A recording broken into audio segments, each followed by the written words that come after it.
Hello everyone, and welcome back to Babs Hockey.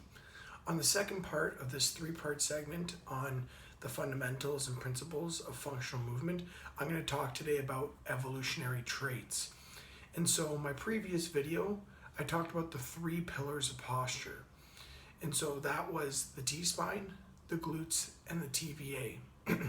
Those three are absolutely critical in any type of training aspect because they are the foundation to these evolutionary traits.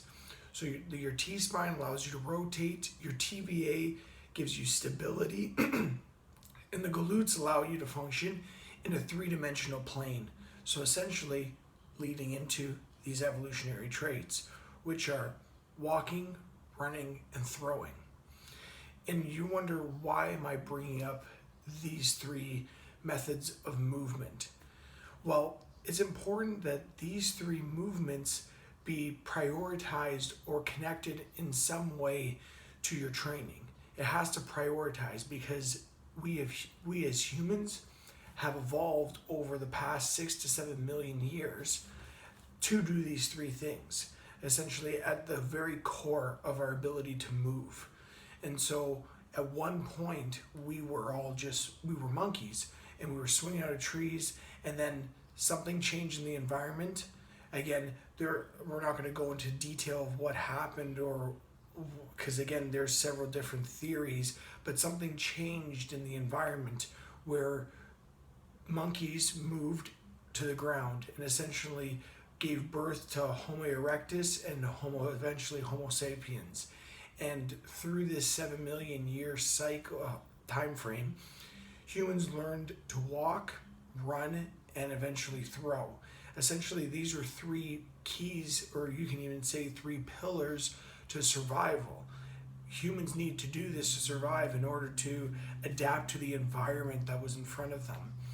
And so this is something you can't change. You can't just say, oh, I need to do squatting, or I need to sit down, like I'm sitting down more. I need to do exercises on the ground like a baby. So those would be like two examples people would say. It was like, oh, we should squat more, or we should do exercises on the ground, connect to when we were like a baby. And they don't understand what the problem with those concepts are, is they're missing these core or evolutionary movements that we've adapted to do over this long period of time. Again, when you talk about the baby concept and we're doing stuff on the ground, it's not like it's something you shouldn't do or there's anything wrong with it.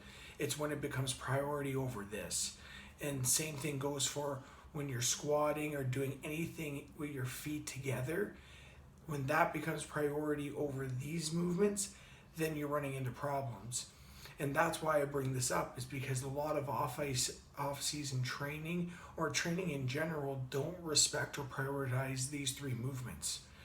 The big correlation in these three movements is they're connected exercises, and they essentially work with a concept that we'll talk in the next video, with something called contralateral reciprocation, or essentially counter rotation. So when my left leg moves forward, my right arm would go forward, and at the same time my right leg would go back and my left leg would go back. And that's because of these connections and these fascial lines that we have in our body. For example, I've talked in some of my previous videos in the MFR sections, your right pec is connected to your right external oblique, which is connected to your left internal oblique, down to that psoas left hip flexor, down into the adductor, and then going all the way down to the bottom of the foot. So again, your body is a complex pulley system that works in a very connected fashion. And so when you understand where humans evolved from, what movements we evolved to do, you understand now that when you're developing your programs or your training systems, you have to respect these things that have developed over the last 7 million years, 6 million years. Whereas when you look at things like, again, I'm not saying squatting's bad. I'm not saying essentially doing the motion of a deadlift without any weight is bad, or again, doing jumps again, or doing push-ups are bad. These are just examples of movements, but when they're priority, when you prioritize movements where essentially you're isolating and you're not working these connections, that is where you're going to run into problems. This is where you're not going to be able to maximize your body's efficiency, you're not going to maximize performance, and you're not going to really be able to use the connections that will allow you to be a dynamic three-dimensional human that allows you to move in a healthy fashion in a very sustainable way. So again, a lot of these concepts is I learned from Functional Patterns. There's something there, you can look at their Instagram or YouTube handle, check out their website. They have a lot more information on this. I'm simply trying to introduce these concepts and try to educate you in this fashion so it gears you with the questions to make sure you can go out and figure out, is this training program appropriate for me? Is this training program going to help me get to the next level? And again, this all connects into hockey, and I'll talk about, I'm going to be putting up more videos and examples of how these lines, these fascial lines are connected in hockey and how it's connected in any sport. And so it's very crucial that you develop your training program to prioritize around these three movements. So again, please check out Functional Patterns. They have a lot of great stuff on this. Again, they do this full time, all the time. Again, I'm trying to educate you on these concepts, and again, to get you moving along the right path. Again, I'm very open for discussion. Always, if you have any questions, just draw me a message or again, leave a comment.